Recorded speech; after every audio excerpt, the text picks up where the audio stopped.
1월 26일 복된 이 아침 하나님께서 우리에게 주시는 귀한 말씀은 마태복음 5장 1절에서 12절의 말씀입니다.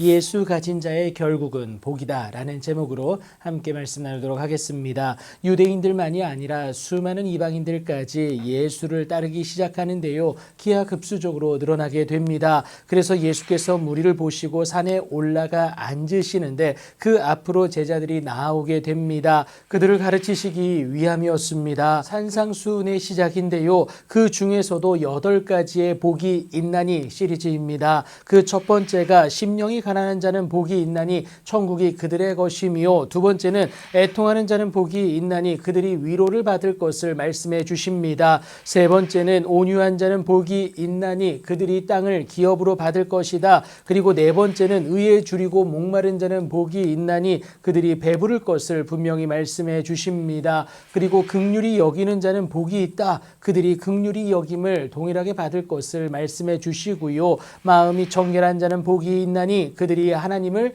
볼 것이다 라는 것도 분명히 말씀해 주십니다. 그리고 화평하게 하는 자는 복이 있나니 그들이 하나님의 아들이라 일컬음을 받을 것을 분명히 말씀을 해 주시고요. 마지막으로 의를 위하여 박해를 받은 자는 복이 있나니 천국이 그들의 것임을 다시 한번 강조하고 있습니다. 모두가 하나같이 세상과 정반대되는 논리와 그 방법을 말씀해 주고 계십니다. 세상이 요구하는 것을 갖춰 나아갈 때 승리할 수 있음이 우리가 가진 논리이지만요. 그 모든 것을 보기 좋게 예수로 거부할 때에 오히려 역설적으로 하나님의 복 가운데 거하게 하신다라는 거예요. 예수로 사는 삶입니다. 나는 죽고 주가 사는 삶이다라는 거예요. 하지만 그 삶의 방식에 대한 세상의 거부가 만만치 않다라는 것 우리가 잘 알고 있지 않습니까? 어둠은 빛이 와도 알아보지 못할 뿐만이 아니라 거부하기 때문에 그렇습니다.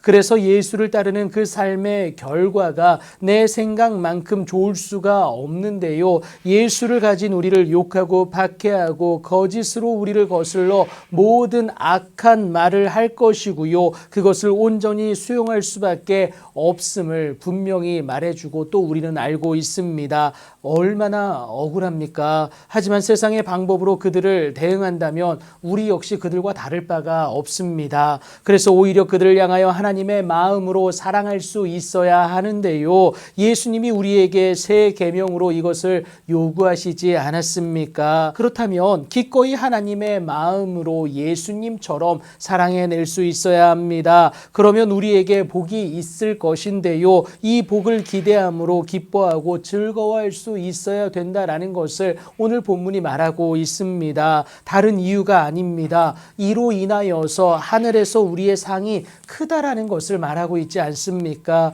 이 사실이 절대 거짓이 아닌 이유가요. 우리와 다르지 않은 상황을 이겨낸 믿음의 선배들이 있다라는 겁니다. 그래서 예수님도 너희 전에 있던 선지자들도 이같이 박해하였음을 말씀하고 계십니다. 그렇다고 여러분, 우리가 잘나서 이것을 감당할 수 있는 것은 절대 아닙니다. 내 안에 있는 예수님이 그 짐을 함께 져 주실 것이고요. 그로 인하여서 세상이 줄 수 없는 평안을 우리가 소유할 수 있기 때문에 이것을 넉넉히 감당해낼 수가 있다라는 겁니다. 그래서 여러분, 이미 이긴 싸움이다라는 것 예수님이 직접 말씀하고 계시지 않습니까? 하지만 아직 그때가 아닙니다. 이 사실이 우리로 흔들리게 하지만 그럼에도 흔들리지 않고 믿어낼 수 있는 것은 하나님이 예수로 우리의 마음과 생각을 지켜주실 것이기 때문에 그렇습니다. 잘 하려고 하지 않아도 됩니다. 그저 예수 가진 자로 오늘을 감당하기만 하면 된다라는 겁니다. 그러면 하나님의 은혜를 가진 자로서 복 있는 자로 일어설 수가 있습니다. 예수를 가진 우리가 복 있는 자임을 잊지 마시기 바랍니다. 그래서 바울은 현재의 고난은 장차 우리에게 나타날 영광과 비교할 수 없다라고 단언하는 이유다라는 거예요. 그러니 지금의 고난을 두려워하지 마십시오. 예수를 가진 자의 결국은 복입니다. 하나님은 반드시 예수의 이름을 가진 당신의 자녀로 복되게 하사 승리케 하십니다. 오늘도 그 날을 소망하며 예수를 소유하는 여러분들의 귀하고 복된 날이 되길 예수님의 이름으로 축복합니다.